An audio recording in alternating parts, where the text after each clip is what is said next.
오늘 주일 예배는 기도 응답이 더디다고 느껴질 때, 그러니까 살다 보면 예수님이 좀 늦게 움직이신다, 예수님이 지체하신다, 지각하신다, 이런 느낌이 들 때가 있지요. 이럴 때 어떻게 해야 하는가라는 제목으로 잠깐 시간 은혜를 나누고자 합니다.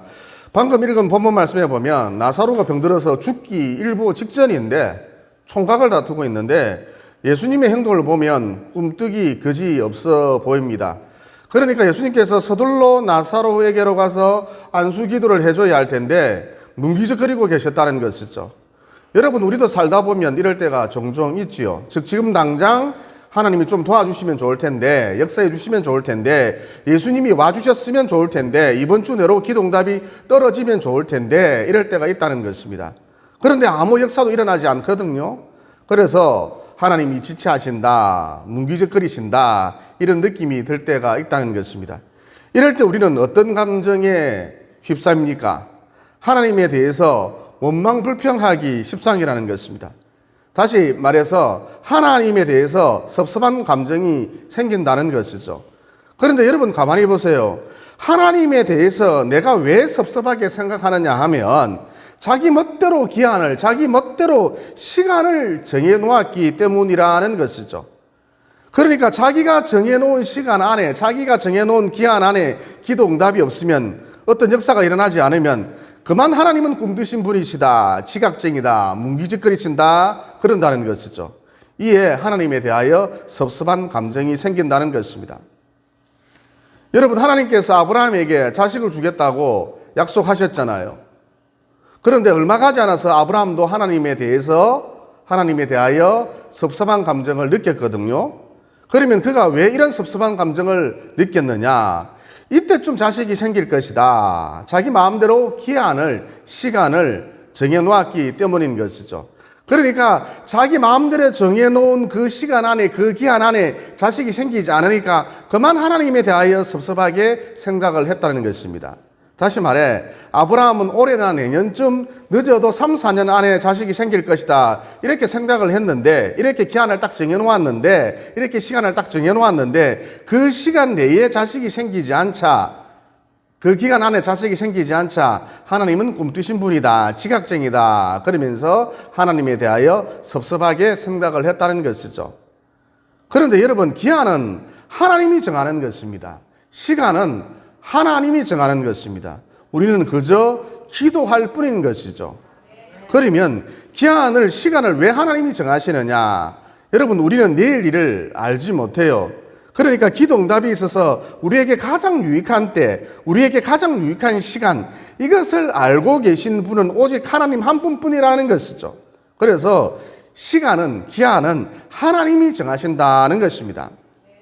여러분, 하나님께서 아브라함에게 자식을 주겠다고 약속하신 다음 정확히 25년 뒤에, 즉 아브라함이 다 늙었을 때에 아들을 주셨거든요. 그러면 하나님께서 왜 이렇게 하셨느냐? 여러분, 아브라함에게 아들을 빨리 주게 되면 하나님을 의지하는 믿음이, 하나님을 붙드는 믿음이 약화될 수밖에 없겠지요.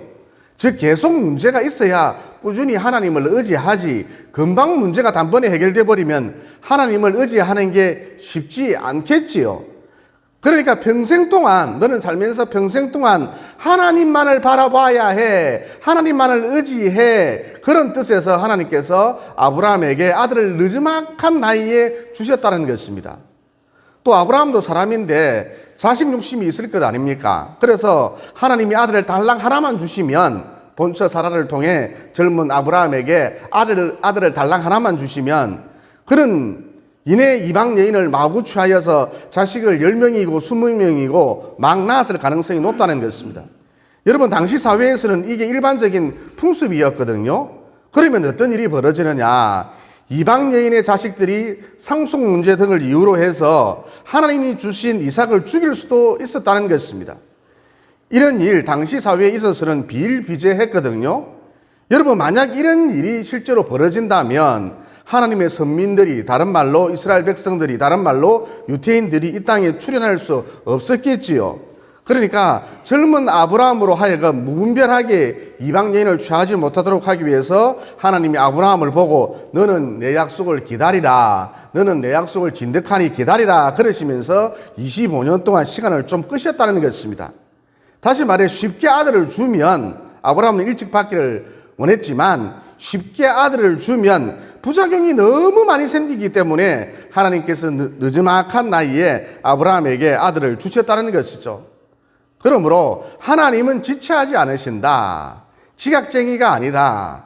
내게 가장 좋은 때, 유익한 때를 알고 계신 하나님, 딱딱 타이밍에 맞추어서 반드시 응답해 주신다는 것입니다.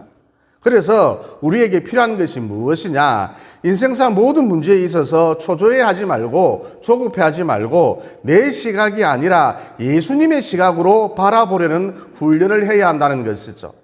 여러분 방금 읽은 본문에 보면 유대에서 온 사람들이 말하기를 나사로가 죽을 병에 걸렸습니다 그랬잖아요.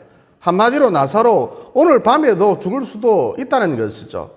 그러자 예수님께서 무엇이라고 말씀을 하셨습니까? 이 병은 죽을 병이 아니라 하나님의 영광을 위함이요 하나님의 아들이 이로 말미암아 영광을 받게 하려 함이라. 그러니까 여러분 예를 들어서 김 집사님이 큰 병에 걸렸다 그러면 큰일 났다 이 일을 웃자면 좋노 그러지 말고, 즉 어줍잖은 내 시각으로 바라보지 말고 수선 피우지 말고 조용히 중보기도 해주면서 합심기도 해주면서 이 병 때문에 놀라우신 하나님의 섭리가 드러날 것이다. 이 병 때문에 놀라우신 하나님의 선한 계획이 드러날 것이다. 하나님의 영광이 드러날 것이다. 이렇게 예수님의 시각으로 바라볼 줄 알아야 한다는 것이죠. 그리고 에스겔 37장에 보면 하나님께서 에스겔 선지자에게 마른뼈 환상을 보여주셨지요. 환상의 내용이 무엇입니까? 온 골짜기 가득 비쩍 마른 해골들이 산더미처럼 쌓여 있었거든요. 그러면 하나님께서 왜 이런 환상을 에스겔 선지자에게 보여주셨느냐? 에스겔 선지자가 자기 시각을 버리고 하나님의 시각을 가졌는지 이것을 테스트해 보기 위해서였습니다. 그래서 하나님이 이 뼈들이 능히 살겠느냐 에스겔 선지자에게 질문을 해 보셨던 것이죠. 그때 에스겔 선지자가 무엇이라고 대답을 했습니까? 하나님만 아십니다. 여러분 하나님만 아신다. 대답이 좀 아리까리하지요. 50점짜리 대답입니다. 그러니까 하나님께서 듣고 싶었던 대답은 주께서 역사하시면 이 뼈들이 산 사람이 이 뼈들이 산 생명이 되겠나이다 라는 것이었죠. 어쨌든 에스겔 선지자의 시각이 하나님의 시각이 아니었기 때문에 하나님께서 에스겔 선지자를 교육시키셨습니다. 그래서 하나님이 에스겔 선지자를 보고 너는 이와 같이 대언하라. 해골들을 바라보면서 너는 이와 같이 대언하라 그러셨지요. 힘줄이 생기며 살이 차오르고 가죽이 덮일지어다. 생기어 들어갈지어다. 이에 에스겔 선지자가 하나님이 시키는 대로 대언을 했더니 대신 말했더니 해골들이 살아나서 산더미 같은 해골들이 살아나서 하나님의 군대가 되었답니다. 이 에스겔 선지자가 깨달은 것이 무엇이냐? 즉 그의 시각이 자기 시각에서 하나님의 시각으로 바뀌었는데 어떻게 바뀌었느냐? 1차적으로 하나님 안에서는 그 어떤 절망도 없다. 하나님이 역사하시면 모든 게 가능하다. 그의 시각이 이런 하나님의 시각으로 바뀌었다는 것입니다. 이에 2차적으로 보다 본질적인 것인데 이에 2차적으로 해골 같은 안 좋은 상황이라 할지라도 최악의 상황이라 할지라도 주께서 늘 나와 함께 하심으로 더 좋은 것이 오고 있다. 주께서 늘 나와 함께 하심으로 더 나은 것이 오고 있다. 주께서 늘 나와 함께 하심으로 더 기가 막힌 것이 오고 있다. 해골이 하나님의 군대가 되듯이 더 기가 막힌 것이 오고 있다. 이렇게 그의 시각이 하나님의 시각으로 바뀌었다는 것입니다. 마찬가지로 지금 상황이 안 좋습니까? 해골처럼 안 좋습니까? 최악입니까? 그렇다 할지라도 절망하지 마십시오. 하나님이 늘 나와 함께 하시기 때문에 더 좋은 것이 오고 있다는 것이죠.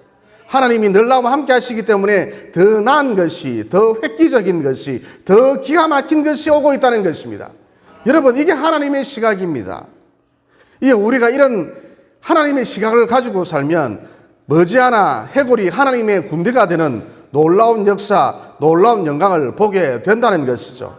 그러므로 남은 여생을 살아가실 때에 내 시각을 하나님의 시각으로 바꾸는 훈련을 끊임없이 반복을 하셔서, 즉 하나님이 늘 나와 함께 하심으로 더 나은 것이 오고 있다. 더 획기적인 것이 오고 있다. 더 기가 막힌 것이 오고 있다.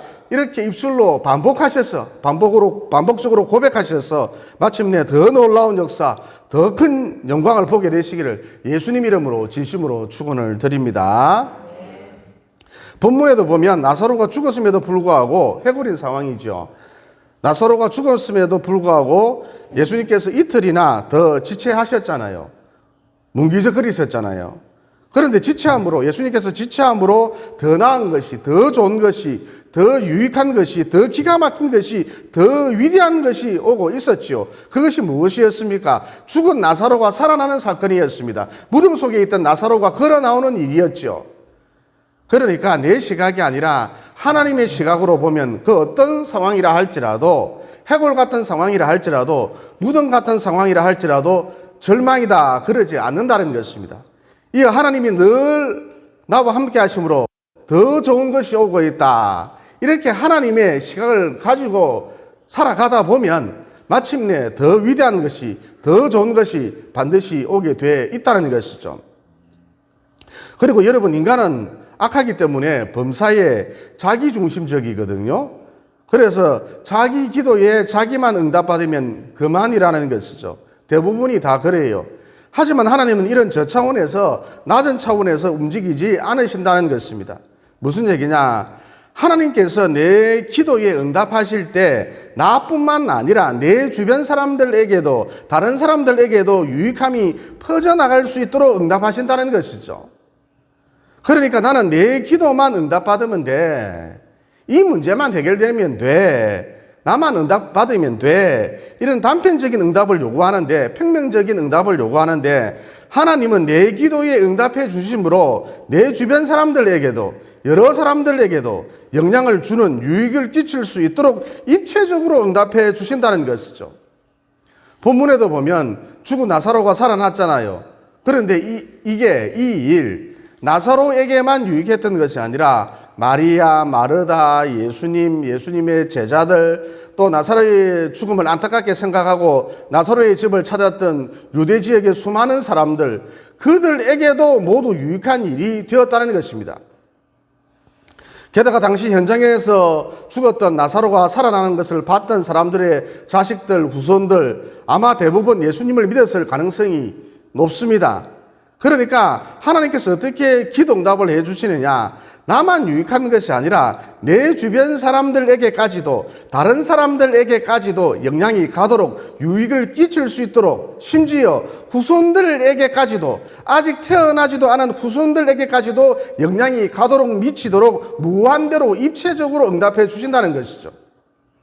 따라서 기도응답이 더딘 것 같아, 예수님께서 지체하시는 것 같아, 이런 느낌이 든다면 하나님께서 내 기도를 통해 나뿐만 아니라 여러 사람들을 생각하시는구나, 이들에게도 유익함이 미치도록, 흘러가도록 역사하시는 중이구나, 심지어 후손들에게까지도, 아직 태어나지도 않은 사람들에게까지도 유익함이 흘러가도록 역사하시는 중이구나, 즉 입체적으로 무한대로 역사하시는 중이구나, 이렇게 이해하시면 된다는 것이죠.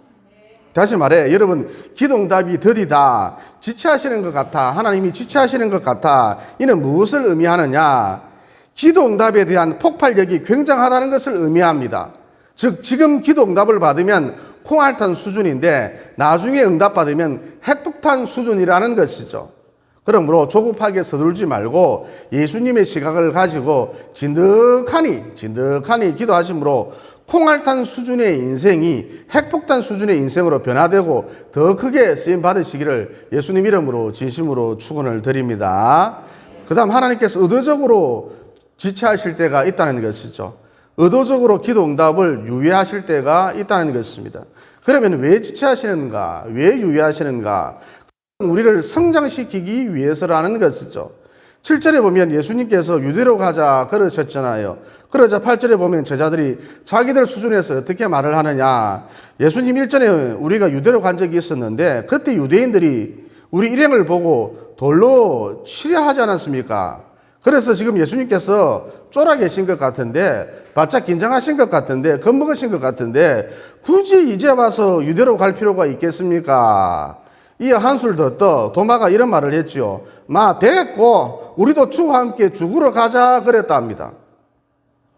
그런데 여러분, 예수님께서 지체하심으로 나사로가 죽었잖아요. 하지만 이 죽은 나사로를, 무덤 속에 있는 나사로를 예수님이 살리셨거든요. 참으로 놀라운 일이죠. 따라서 이 사건을 통해 예수님의 제자들이 어떤 것을 깨달았느냐? 예수님은 생명의 주관자이시다. 예수님은 부활이시다. 이것을 깨달았다는 것입니다. 그래서 예수님의 제자들은 비약적인 성장을 경험할 수 있었던 것이죠. 이어 그 성장의 결과, 비약적 성장의 결과 모두 죽음을 두려워하지 않고, 예수님의 제자들 모두 죽음을 두려워하지 않고 거룩한 순교자의 길을, 영광스러운 순교자의 길을 걸을 수 있었다는 것이죠. 그러니까 예수님께서 지체하시는 이유는, 예수님께서 우리 기도를 들으시고 지체하시는 이유는 우리를 훈련시켜서 성장하도록 만들기 위해서다라는 것입니다. 그러므로 기도해도 응답이 지체될 때가 있는데, 이때는 더 기도하라는 사인인 줄 알고 더 열심히 기도하시고, 또 더 열심히 예배드리시고, 더 열심히 찬양하시고, 더 열심히 말씀을 가까이 하셔서 이런 신앙의 훈련을 잘 받으셔서 성장해야 한다는 것입니다. 여러분, 이랜드 그룹의 박성수 회장님 같은 경우 신앙생활을 아주 잘 하셨거든요. 이어 그러던 중 이름 모를 병에 걸렸답니다. 여러 병원과 명의를 찾아다녔습니다만 다 흑사였고, 나중에 이 병이 어떤 병인지 밝혀졌는데 근무력증이었답니다. 그러니까 몸의 근육이 아무 이유도 없이 점점 줄어드는 아주 무서운 병에 걸렸던 것이죠. 그래서 김성수 회장님 금식 기도를 방법듯이 하고, 또 세계적인 신유 은사자들을 찾아가서 안수 기도를 받으시고 백방으로 병을 고치기 위해서 노력을 했답니다. 하지만 5년 동안이나 이렇게 했음에도 불구하고 아무런 차도가 없었거든요. 이어 김성수 회장님 병상에서 딱히 할 일이 없으니까 성경책하고 경영학에 관한 책을 닥치는 대로 읽었답니다. 그런데 5년째 되던 어느 날 자기 체질에 딱 맞는 약을 찾는 바람에 근무력증에서 벗어날 수 있었거든요. 많은 사람들이 김성수 회장에게 질문을 했습니다. 회장님께서 무려 5년 동안이나 금식 기도를 방법듯이 하시고 그렇게 애를 썼는데 왜 하나님은 지체하셨을까요? 뭉기직거리셨을까요? 성성을 하도록 만드셨을까요? 그래서 김성수 회장이 말을 하기를, 나는 5년 동안 병상에 있으면서 내가 좋아하는 경영 분야에 관한 책을 모두 다 읽을 수 있었습니다. 경영학 박사가 되었지요. 또 성경은 거의 외우다시피 합니다. 이어 그 결과 이랜드 그룹이 탄생하게 된 것입니다. 5년이라는 세월, 하나님이 결코 지체한 것이 아닙니다. 그동안 하나님은 나를 성장시키고 또 성장시키고 있었습니다. 어느새 나는 거인이 되어 있었습니다.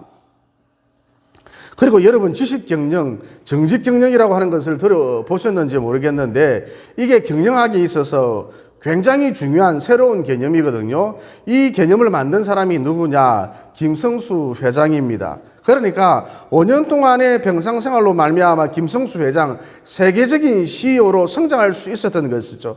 경영학 박사가 될 수 있었습니다. 따라서 앞서 말씀드렸습니다만, 기도해도 응답이 주체되는 것 같아 그럴 땐 더 기도하라는 것이죠. 하나님이 더 기도하라는 사인인 줄 알고, 하나님이 보내신 사인인 줄 알고 더 기도하라는 것이죠. 더 말씀을 가까이 하라는 것이죠. 더 하나님을 가까이 하라는 것이죠. 더 나아가 전문 분야의 책도 좀 읽으시라는 것입니다. 즉, 이런 훈련을 받으라는 것이죠. 그러면 우리도 김성수 회장처럼 성장을 경험할 수 있다는 것입니다. 그러므로 내 기도가 지체되는 것 같아 그럴 때 하나님이 나를 훈련시키시고 계시는구나 이렇게 생각하시고, 훈련의 과정이구나 이렇게 생각하시고, 이 지체의 기간 동안 영적으로나 지적으로나 무섭게 나를 당금질하여서, 즉 더 열심히 기도하고, 기도 응답이 지체되는 것 같아 그러면 더 열심히 찬양하고 더 열심히 예배드리고 또 전문서적도 더 열심히 읽으시고, 이렇게 무섭게 나를 당금질하여서 평범한 인생이 비범한 인생이 되시기를 예수님 이름으로 진심으로 축원을 드립니다. 기도드리겠습니다. 사랑의 하나님, 오늘 말씀을 통해 하나님은 내게 가장 유익한 때, 가장 좋은 때에 반드시 응답하신다는 진리를 깨닫게 되었습니다. 그러므로 기도 좀 했다고 너무 조급해하지 말고, 하나님이 역사하시면 가능해, 또 하나님이 늘 나와 함께 하심으로 더 좋은 것이 오고 있다, 이렇게 하나님의 시각, 주님의 시각, 예수님의 시각을 갖고 살아서 마침내 더 위대한 것이, 더 나은 것이, 더 획기적인 것이, 더 기가 막힌 것이 내게 오고야만은 영광의 그날, 승리의 그날을 볼 수 있도록 도와주시옵소서. 또 나는 내 기도를 하나님이 들으시고 내 기도에 응답해 주시면 그만이다. 이렇게 평면적 응답을 요구하기 십상인데 하나님은 내 기도를 들으시고 내 주변 사람들에게까지, 다른 사람들에게까지, 심지어 후손들에게까지 유익함이 흘러가도록 영향을 미칠 수 있도록 입체적으로 무한대로 응답하신다는 진리도 깨닫게 되었습니다. 그러므로 응답이 지체된다고 느껴질 때 지금 응답받으면 홍알탄 수준이지만 나중에 응답받으면 핵폭탄 수준이라는 이 진리를 붙들고 계속 진득하니 기도의 행진을 이어갈 수 있도록 도와주시옵소서. 또 하나님은 나를 성장시키기 위해서 의도적으로 지체하실 때가 있다는 진리도 깨닫게 되었습니다. 그러므로 기도 응답이 지연될 때 성경을 부지런히 읽고 전문서적도 좀 부지런히 읽고 더 열심히 신앙생활을 잘해서 즉 영적으로나 지적으로나 훈련을 잘 받아서 평범한 인생이 비범한 인생이 될 수 있도록 도와주시옵소서. 우리 인생이 늘 성장하고 평범한 인생이 비범한 인생이 되기를 소원하고 계시는 예수님 이름으로 기도드리옵나이다. 아멘.